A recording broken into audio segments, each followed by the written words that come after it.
Olá, alunos! Então, vamos começar a nossa revisão de Química, cujos assuntos que vão ser tratados são aqueles que a gente estudou na primeira unidade, na primeira parte da primeira unidade, ou seja, até os dias de aula que nós tivemos. Esses assuntos que foram tratados contemplam os conteúdos de características do elemento carbono, as classificações das cadeias carbônicas e também as nomenclaturas de hidrocarbonetos. Bem, nós estudamos a química do carbono e discutimos que o carbono, como um dos seus aspectos, ele tem a capacidade de formar 4 ligações, e dessas 4 ligações ele pode formar tanto ligações simples, quanto ligações duplas, quanto ligações triplas. Dessa forma, ele pode formar grandes cadeias e cadeias muito diversas. E para compreender essas cadeias, e seus tipos, e dar nome a essas estruturas, a química orgânica criou diversos artifícios, que é os quais nós vamos estudar agora. Mas primeiro precisamos compreender essa linguagem simbólica da química orgânica, certo? Ela tem uma linguagem simbólica como forma de expressar essas estruturas orgânicas. Por exemplo, nós temos as fórmulas estruturais, a partir das quais representamos essas estruturas orgânicas. E temos fórmulas estruturais, certo, de diferentes tipos, como a fórmula estrutural de traços, a estrutural condensada, certo, além da totalmente condensada, que também estudamos em sala, a estrutura de linhas, a fórmula estrutural tridimensional e também a fórmula molecular, que é aplicada além da química orgânica para outras áreas da química, como a química inorgânica. Bem, observe essa primeira estrutura, que é de uma cadeia aberta, e nós vemos aí as diferentes representações dessa cadeia. Por exemplo, na primeira estrutura está representando a fórmula estrutural de traços. Essa fórmula, ela explicita todas as ligações, inclusive as ligações carbono-hidrogênio, diferente da fórmula estrutural condensada. Na verdade, a gente estudou em sala também a totalmente condensada, onde a gente não expressa nenhuma ligação, só representa as quantidades de átomos. Mas tem essa estrutural condensada, onde eu só condenso as ligações carbono-hidrogênio e explicito as ligações carbono-carbono. Tem também a fórmula de linhas, que é muito comum, é a mais usada em química orgânica, porque ela é a que se aproxima mais, certo, das estruturas reais, no sentido dos ângulos das ligações. E aí o que acontece? Nessa de linhas, ele só vai representar as ligações carbono-carbono, mas não vai mostrar nem os símbolos do carbono, nem o símbolo do hidrogênio e nem a ligação carbono-hidrogênio. Só que quando aparecer um outro átomo diferente, oxigênio, nitrogênio, esse símbolo tem que ser explicitado, assim como a sua ligação carbono e esse heteroátomo. Então, como a gente sabe que o que está implícito é apenas carbono e hidrogênio, e sabendo que o carbono faz 4 ligações, a gente pode inferir quantos hidrogênios tem cada carbono aí. Lembrando que cada vértice desse é um carbono, certo? Então, aqui é um carbono, aqui é um carbono, aqui é um carbono, aqui é um carbono. Observe que se aqui só está fazendo uma ligação, então se o carbono faz 4, ele tem que ter 3 hidrogênios, certo? Se aqui está fazendo 2 ligações, então eu tenho que ter 2 hidrogênios para formar as 4. Já na fórmula estrutural tridimensional, as ligações, os grupos ligados aos carbonos da cadeia, é representada a sua disposição tridimensional. Essa ligação em cunha fechada, é para representar as ligações que estão para frente do plano. Então, é como se estivesse apontando para vocês, certo? Essa ligação. Já a que é em linhas tracejadas, é como se ela estivesse para trás do plano, certo? Então, ela está apontando na direção oposta. O que mimetiza os modelinhos que eu levei para a sala, que vocês viram que exatamente a molécula ela não é em 2 dimensões, ela é em 3 dimensões.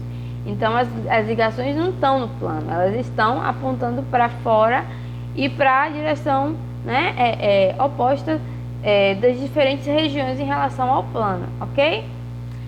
Já esse ciclo, eu também posso representar com as mesmas estruturas, certo? Tanto estrutural condensada, como de linhas, estrutural tridimensional, certo? E também eu tenho uma fórmula molecular que não serve muito para a gente discriminar a estrutura, mas é importante para a gente saber quantos átomos tem em cada estrutura, ok? Bom, além de determinar os tipos de estrutura, nós fizemos as classificações dos carbonos presentes em uma dada estrutura. Nós dissemos que um carbono ele pode ser primário, secundário, terciário e quaternário. E isso depende do número de carbonos que ele está ligado ao mesmo tempo. Por exemplo, se ele está ligado a um carbono, ele é primário. 2 carbonos, ele é secundário.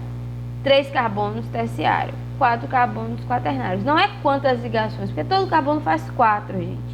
Só que às vezes ele faz 4 utilizando ligações duplas, ligações triplas, ou só simples, mas eu estou falando do número de carbonos.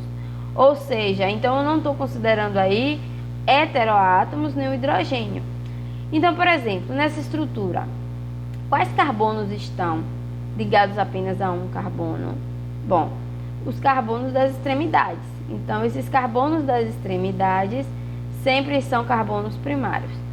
Um carbono secundário, ele está ligado ao mesmo tempo a 2 carbonos. Já um carbono terciário, ele está ligado a 3 carbonos. Observe essas estruturas. E um carbono quaternário, ele está ligado a 4, certo? E aí, numa estrutura mais complexa, como aqui a estrutura da penicilina, como é que a gente classificaria?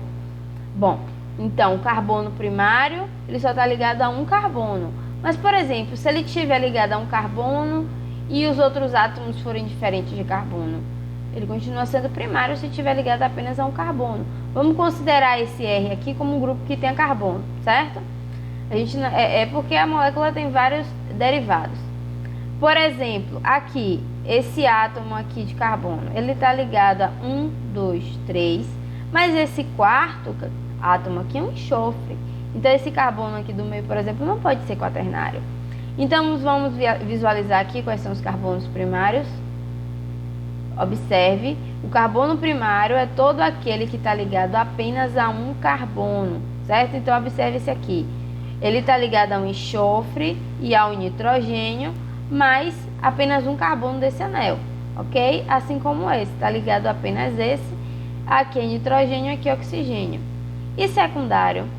Bom, secundário, então, ele vai estar ligado a 2 carbonos. Observe esse aqui, esse carbono desse anel de 5 membros, mas alguns membros não são carbonos. Observe que ele está ligado a esse carbono do anel e esse carbono aqui carboxílico. Então, ele só tem 2 carbonos ligados a ele, ele é secundário. E como eu disse, esse carbono aqui ele não é quaternário, é terciário, porque um dos átomos é um enxofre, certo? Bom, além de classificar o carbono, nós classificamos também as cadeias. E aí a gente tem os 2 grupos, né, principais, as cadeias abertas e fechadas. E aí dentro desses grupos tem outros subgrupos. Por exemplo, das cadeias abertas. Como é que a gente classifica essas cadeias? Bom, em relação à disposição dos átomos, eu tenho normal e ramificada. A normal, ela tem 2 extremidades livres, certo? Já a ramificada tem pelo menos 3 extremidades livres. Então, observe, eu tenho aqui só 2 extremidades. Gente, quando aparece um grupo diferente de carbono, não é extremidade de cadeia carbônica, certo? É um grupo funcional. Então, as extremidades aqui é essa extremidade e a outra extremidade. Eu não tenho ramificações carbono-carbono. Então, essa cadeia é normal.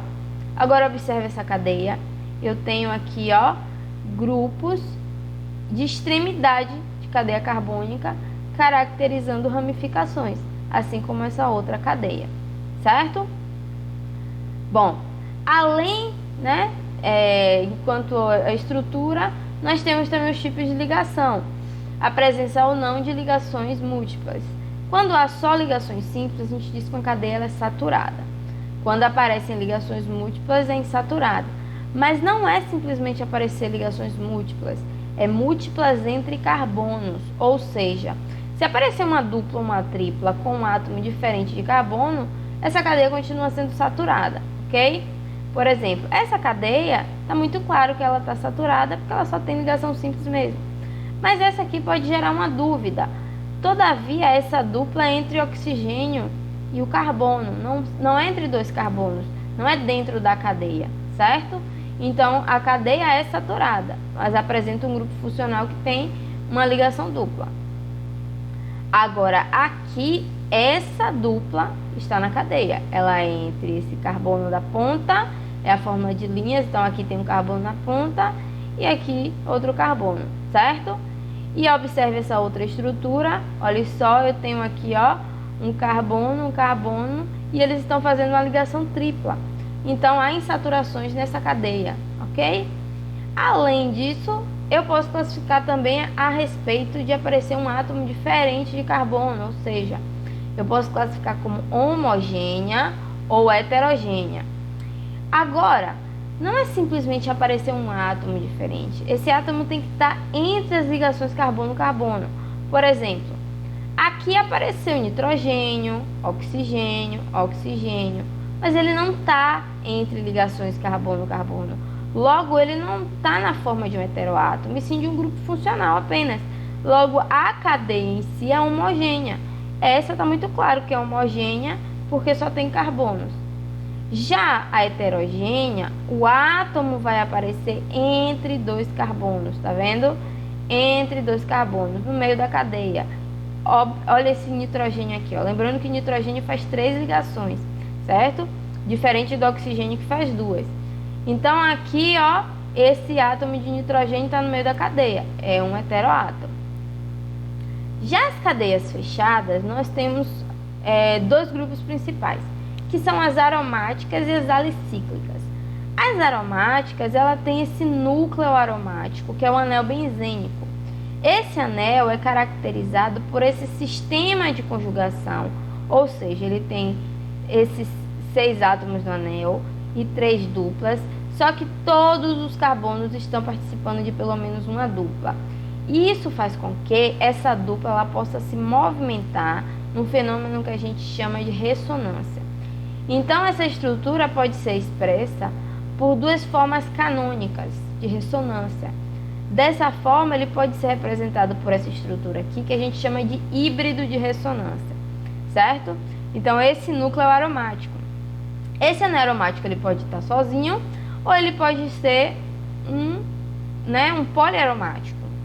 Esses poliaromáticos, eles podem estar na forma de núcleos condensados. Então, essa estrutura aromática, na verdade, acaba que existe uma ressonância que ela flui dentro dos 2 anéis ao mesmo tempo, certo? Então, eles estão ligados por 2 átomos ao mesmo tempo.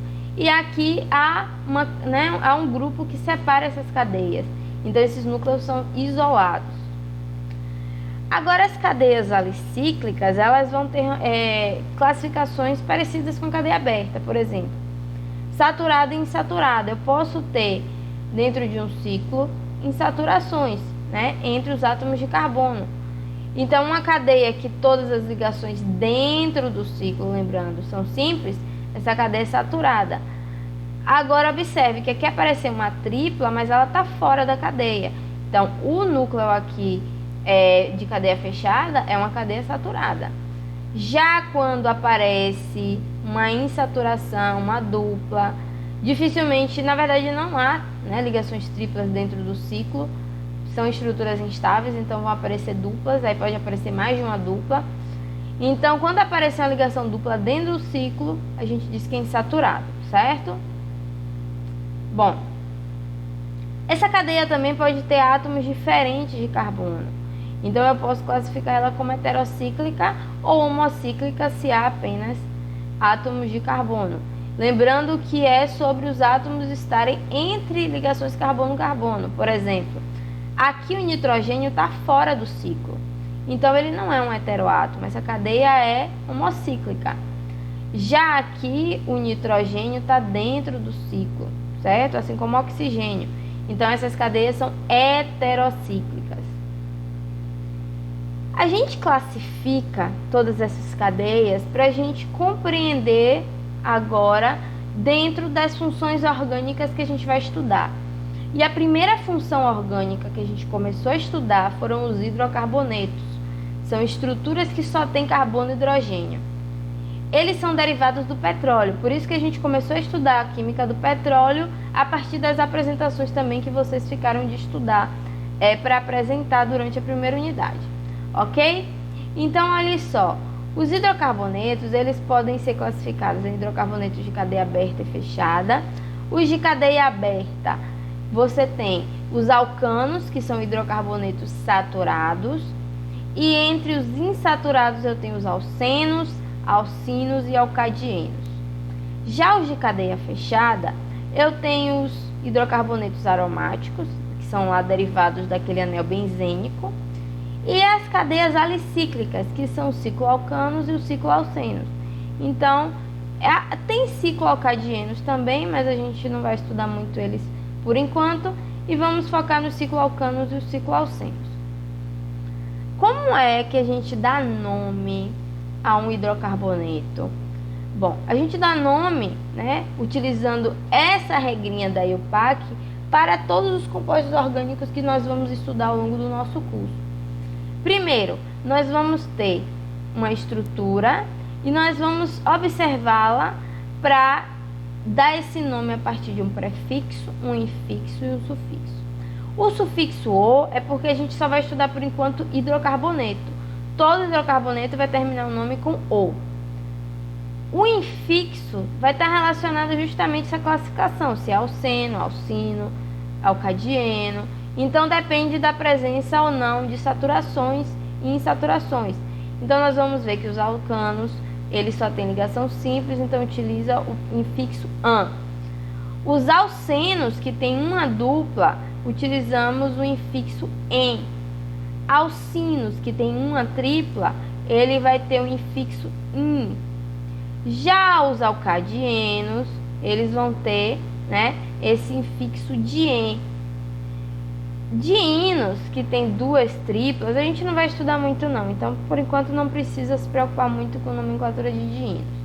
Mas o mais importante é saber identificar quantos carbonos tem e qual prefixo que vai ter. Se tem um carbono, esse prefixo é o met. Se tem 2 carbonos é o et, 3 carbonos é o prop, 4 but, 5 pent, 6 hex, 7 hept, 8 oct, 9 non e o 10 dec. A partir daí, então, agora a gente vai começar a compreender como dar nome a essas estruturas dos diferentes hidrocarbonetos. Começando pelos alcanos. Observe, alcanos são hidrocarbonetos que só têm ligação simples. E aí eu tenho aqui representados os alcanos da cadeia de 1 a 10, mas observe que por enquanto só estou mostrando cadeia normal, sem ramificação. Então observe que quando eu tenho um carbono, eu sei que o prefixo é met.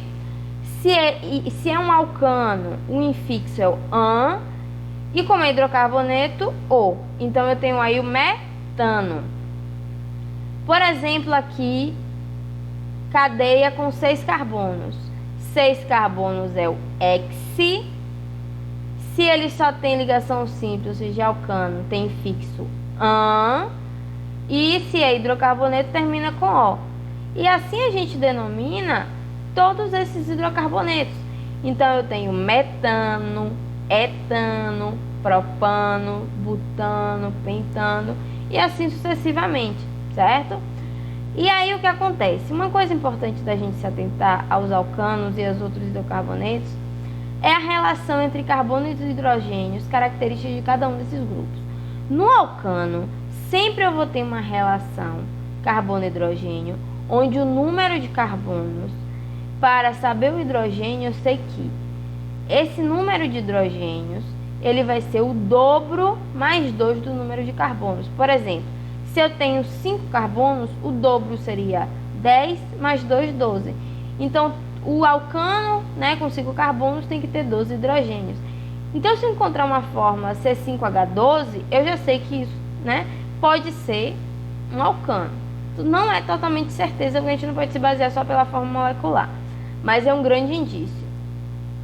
Já os alcenos, então, tem uma dupla pelo menos, na verdade tem uma dupla, né? Mais de uma dupla vai ser os dienos ou os trienos, mas uma dupla é o alceno.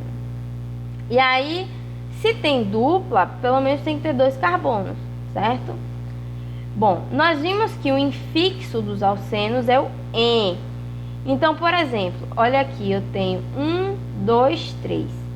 3, o prefixo é o prop. Se tem ligação dupla, é alceno en, hidrocarboneto o. Então, eu tenho propeno. Já aqui, eu tenho duas estruturas possíveis com 4 carbonos. A partir de 4 carbonos, a gente vai começar a dizer onde é que está a ligação dupla. Porque, por exemplo, se eu disser que aqui é 1, 2, 3, 4, but, dupla, en, ou, buteno. A mesma coisa aqui, 1, 2, 3, 4. Tem 4 carbonos, uma dupla, eu vou dizer que é o buteno. Como é que eu vou diferenciar essas duas possibilidades de estrutura aqui? Então, eu vou ter que dizer onde é que está a dupla, certo? Então, quando a dupla está no carbono, começa no carbono 1. E aí, qual é o carbono 1? Gente, nós discutimos que a gente sempre começa a numerar a cadeia da extremidade mais próxima à dupla, certo? Então, a dupla sempre tem que ter o menor número possível. Se a dupla está nessa ponta, ela é o carbono 1. Se ela estivesse nessa ponta de cá, a gente dizia que esse é o carbono 1, esse é o 2 e assim sucessivamente, certo? Então, a dupla e a tripla também, agora a gente vai ter que dar o número do carbono que ela começa. Bom, quanto à fórmula molecular, observe que para os alcenos agora, eu tenho o dobro de hidrogênios do carbono. Então, se eu tenho uma fórmula, por exemplo, eu tenho aqui C4H8, ou seja, eu tenho o dobro de hidrogênios. Se eu tivesse C5, teria que ter 10 hidrogênios, C5H10. Então, uma fórmula com o dobro de hidrogênios em relação ao carbono é um indício que pode ser, não é certeza, que pode ser um alceno. Já um alcino, então, eu sei que o infixo é in. E aí, por exemplo, olha aqui esse hidrocarboneto com 4 carbonos. Observe que eu botei o carbono próximo, né? Onde começa a tripla. E aí, aqui a tripla começa no carbono 1. Então, 4 é but, se eu tenho uma tripla in, e esse é o butino, mas tem uma tripla no carbono 1, então é o but-1-ino, certo? E aqui eu tenho, né, uma tripla, perdão, a gente está falando de alcinos, uma tripla no carbono 2 aqui, ó. Então eu tenho que discriminar que esse aqui é o but-1-ino, e aqui é o but-2-ino. Então, eu não posso dizer que é butino simplesmente. Eu tenho que dizer onde está a dupla, onde está a tripla. Então, observe que aqui ele disse que o alcino verdadeiro e o alcino falso. Isso é uma nomenclatura pouco usual, certo? Há algumas denominações de quando o alcino ele é na extremidade, chama-se de alcino verdadeiro, e quando o alcino ele está no meio da cadeia, chama-se de alcino falso. Mas é só uma nomenclatura pouco usual, mas eu quis aqui enfatizar para vocês, caso encontrem em algum livro, certo? Já tem esse tipo de conhecimento. E aqui nós vimos, né, que o alceno tem o dobro de hidrogênios em relação ao carbono. Os alcenos. Já os alcinos, ele tem 2 hidrogênios a menos em relação ao dobro. Por exemplo, se eu tinha 4 carbonos, ao invés de ter 8, como nos alcenos, eu tenho 6. 2 menos, né? 2 hidrogênios a menos. Ok? Bom, e os alcadienos? Bom, os alcadienos é importante a gente se atentar, porque como eu tenho aí 2 duplas, essa dupla vai poder estar de diferentes formas na cadeia. Por exemplo, essa dupla, ela vai poder estar ligada ao mesmo carbono, essas 2 duplas, certo? Isso a gente diz que ele é um alcadieno acumulado, certo? Com 2 duplas acumuladas, duplas consecutivas, certo? Nesse caso aqui eu tenho uma geometria linear. Mas essas duplas, elas podem ter intercaladas apenas por uma ligação. Quando isso acontece, essas ligações, como esses carbonos, né, que estão interligados por uma ligação simples, participam ao mesmo tempo de outras duplas, essas duplas vão poder sofrer também aquele efeito de ressonância, como no anel benzênico. E aí a gente diz que essas duplas são conjugadas. E os alcadienos, quando eu tenho cadeias muito longas, essas duplas podem estar em duas extremidades diferentes da cadeia, caracterizando o que a gente chama de duplas isoladas. Observe que a fórmula molecular geral para os alcadienos, ela também tem 2 hidrogênios a menos em relação ao dobro, certo? Da quantidade de carbono. Então, essa fórmula é igual a dos alcinos, o que leva a gente a inferir que nem sempre, certo? Quando a gente encontrar, por exemplo, uma quantidade C4H6, eu não posso afirmar que é um alcino, pode ser um alcadieno, certo? E os ciclos, certo? Bom, nós vimos que temos o ciclo alcenos e o ciclo alcanos. Gente, para dar nome ao ciclo, né, se for uma cadeia sem ramificação, né, se for uma cadeia cíclica pura, é muito simples.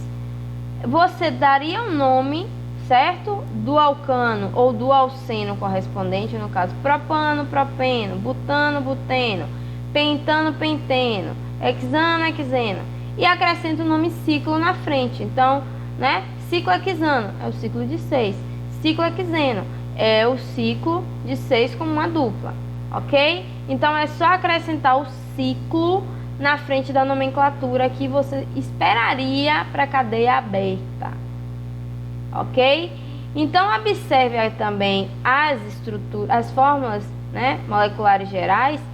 Observe que para os cicloalcanos eles têm uma fórmula geral igual a dos alcenos, 2 hidrogênios, o dobro de hidrogênio em relação à quantidade de carbono.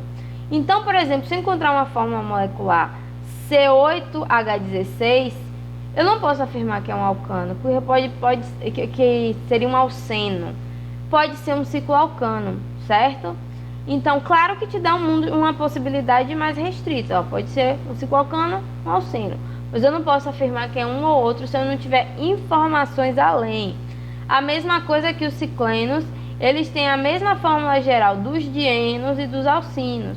Então, se eu encontrar, por exemplo, uma fórmula geral C8H, seria C8H14, ó, buguei aqui, C8H14. Então, o que acontece? Eu não poderia dizer que é um ciclo alceno, certo? Pode ser um dieno, pode ser um alcino, ok?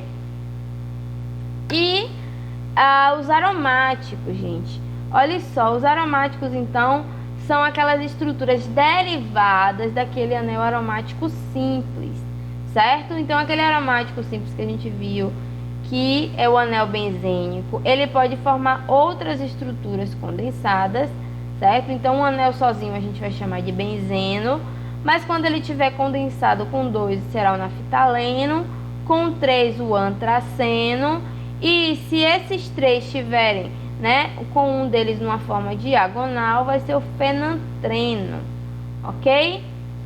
E aí, quando eu encontro uma cadeia aberta, mas agora ela tem ramificações, gente, como é que a gente vai dar esse nome?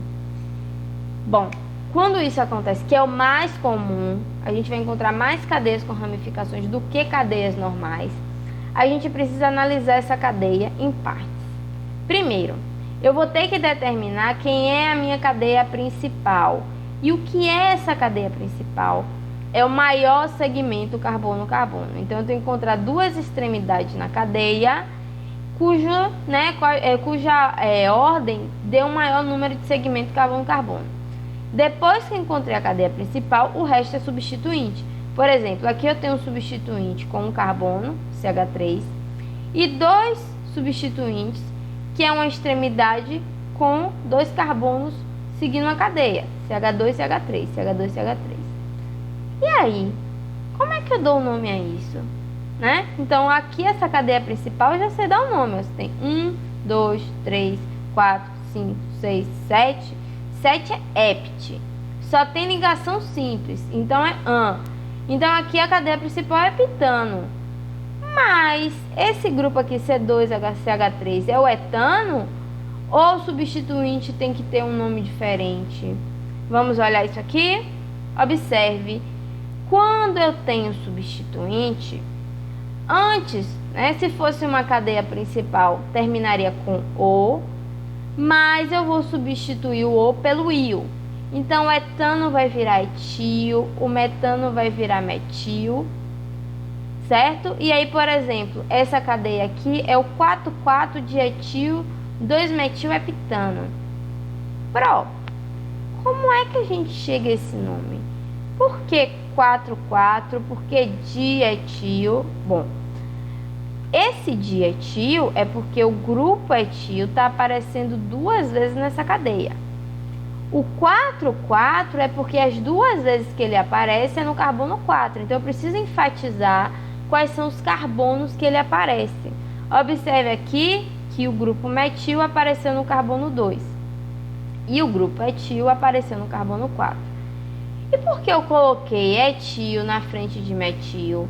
Porque ao escrever o nome, eu preciso colocar em ordem alfabética, não em ordem de tamanho. Então, isso é uma determinação da IUPAC. Então, primeiro eu coloco na frente os nomes dos grupos que têm menor ordem alfabética, para depois os de maior ordem alfabética.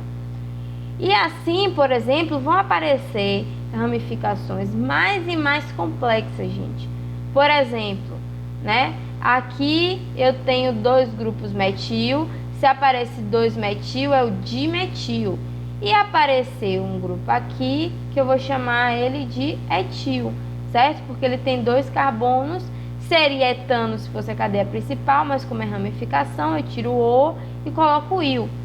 Mas observe aqui, ele chamou esse grupo que tem 3 carbonos e o carbono do meio que está ligado à cadeia principal de isopropil, certo? E esse aqui, que tem 4 carbonos, mais um carbono que está, né, com uma relação de simetria em relação aos outros 3, ele chamou esse grupo de tertibutil, certo? Então, olha só, vão aparecer ramificações um pouquinho mais complexas do que simplesmente um grupo metil. E a gente precisa compreender mais ou menos, né, essa nomenclatura. Então, eu tenho aqui uma tabelinha, né, organizando os principais grupos orgânicos, né, que vão caracterizar as ramificações que a gente vai estudar. Olha só. Então, quando eu vi que tenho um carbono, seria metano, mas como quando ele estiver na forma de ramificação, vai ser o metil. Etano, etil, propano, propil. Ok. Mas quando, por exemplo, eu tenho 3 carbonos, ele pode se ligar com o carbono da ponta ou com o carbono do meio. Quando ele se ligar com o carbono da ponta, a gente vai dizer que essa ramificação é N-propil. Mas se tiver 3 carbonos e ele tiver, a cadeia principal estiver ligada ao carbono do meio, eu tenho o isopropil. Se eu tiver 4 carbonos agora, o que pode acontecer? A cadeia principal pode estar ligada, né, a uma extremidade, e aí vai ser o N-butil. Mas se estiver ligado ao segundo carbono em relação às extremidades, eu vou ter o sec-butil. Já se esses 4 carbonos estiverem, né, ligados como se fosse uma cadeia de 3 e uma ramificação com um carbono no meio. Se estiver dessa forma, e aí um dos carbonos da extremidade estiver ligado à cadeia principal, eu tenho aqui o isobutil. Mas se estiver ligado ao carbono do meio, é o tertibutil, certo? E agora, vamos praticar um pouquinho para a gente exercitar esses conhecimentos que elaboramos. Vamos lá. Por exemplo, eu tenho aqui, né, uma cadeia e ela tem 1, 2, 3, 4, 5. Já está até numerada aqui, certo? Eu tenho 5 carbonos. Então, eu já determinei que essa é a minha cadeia principal, não tem outra cadeia, certo? Então, esse grupo aqui só pode ser uma ramificação, certo? Se ele tem 5 carbonos e só tem ligação simples, essa cadeia é o pentano, certo? E um carbono, né, uma ramificação com um único carbono é o metil. E esse metil está no carbono 2. Então, essa cadeia é o 2-metilpentano. Já essa outra cadeia, vamos ver aqui a cadeia principal. Bom, eu comecei a numerar dessa extremidade e eu também comecei aqui dessa, porque a gente sempre numera da extremidade mais próxima das ramificações, certo? Então, essa é a extremidade mais próxima dessa primeira ramificação. Observe, se a gente começasse daqui, a primeira ramificação está na terceira posição. Então, eu tenho aqui uma cadeia principal com 6 carbonos. 6 é o hexano, já que só tem ligação simples aqui. Mas eu tenho 2 ramificações e as duas têm um carbono como uma ramificação. Se eu tivesse só uma, seria o grupo metil, mas como o metil está aparecendo 2 vezes, eu vou dizer que eu tenho dimetil. Só que esses metils, né, um está aparecendo no 4 e outro no 2. Então, eu vou dizer que eu tenho 2,4 dimetilhexano. Já essa terceira cadeia, né, eu tenho agora que eu comecei a numerar dessa ponta aqui, ó. Por quê? Porque ela é mais próxima do primeiro substituinte. E aí, o que acontece? Se ela tem 8, essa cadeia só tinha ligação simples, é o octano. Mas ele agora tem 2 ramificações. Se tem uma cadeia aqui, né, uma ramificação com um carbono, é o metil, né? E aqui com 2, certo? Você tem 2 carbonos, é o etil, ok? Então, no carbono 2 eu tenho metil, no carbono 4 eu tenho etil, mas lembre-se que no nome eu começo com a de menor ordem alfabética. Então, eu tenho 4 etil, 2 metil octano. Bom, olha aqui nessa sequência. Eu tenho aqui 7 carbonos, certo? Bom, e tá aparecendo 3 ramificações. Olha, 2 grupos metil, um no 2 e um no 5, e um etil no carbono 4, certo? Então, eu tenho 2 metil, eu vou abreviar para dimetil, né? Eu vou condensar. Sendo que um metil aparece no 2 e outro no 5.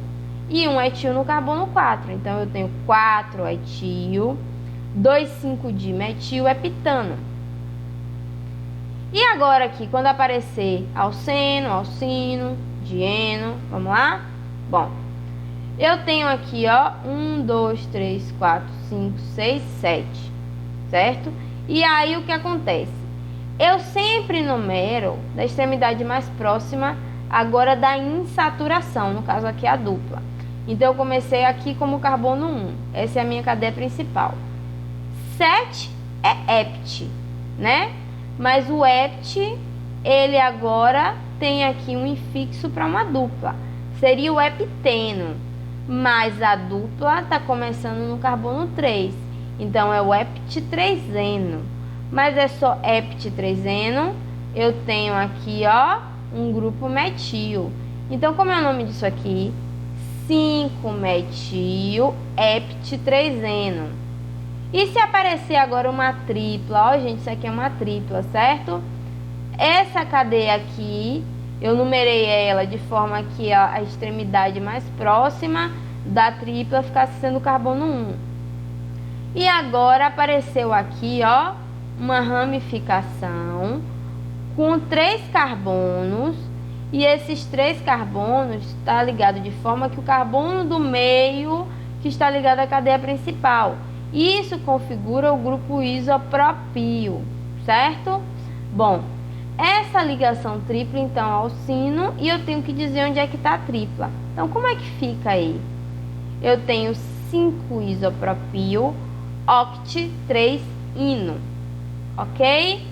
E agora, por último aqui, ó, eu tenho um dieno, 2 duplas, certo? E aí eu comecei a numerar da extremidade mais próxima à dupla, tá aparecendo um grupo metil, certo? E eu tenho que dizer na nomenclatura onde é que está aparecendo esses dienos. A dupla começa no carbono 2 e tem outra dupla que começa no carbono 4. Como é que fica esse nome?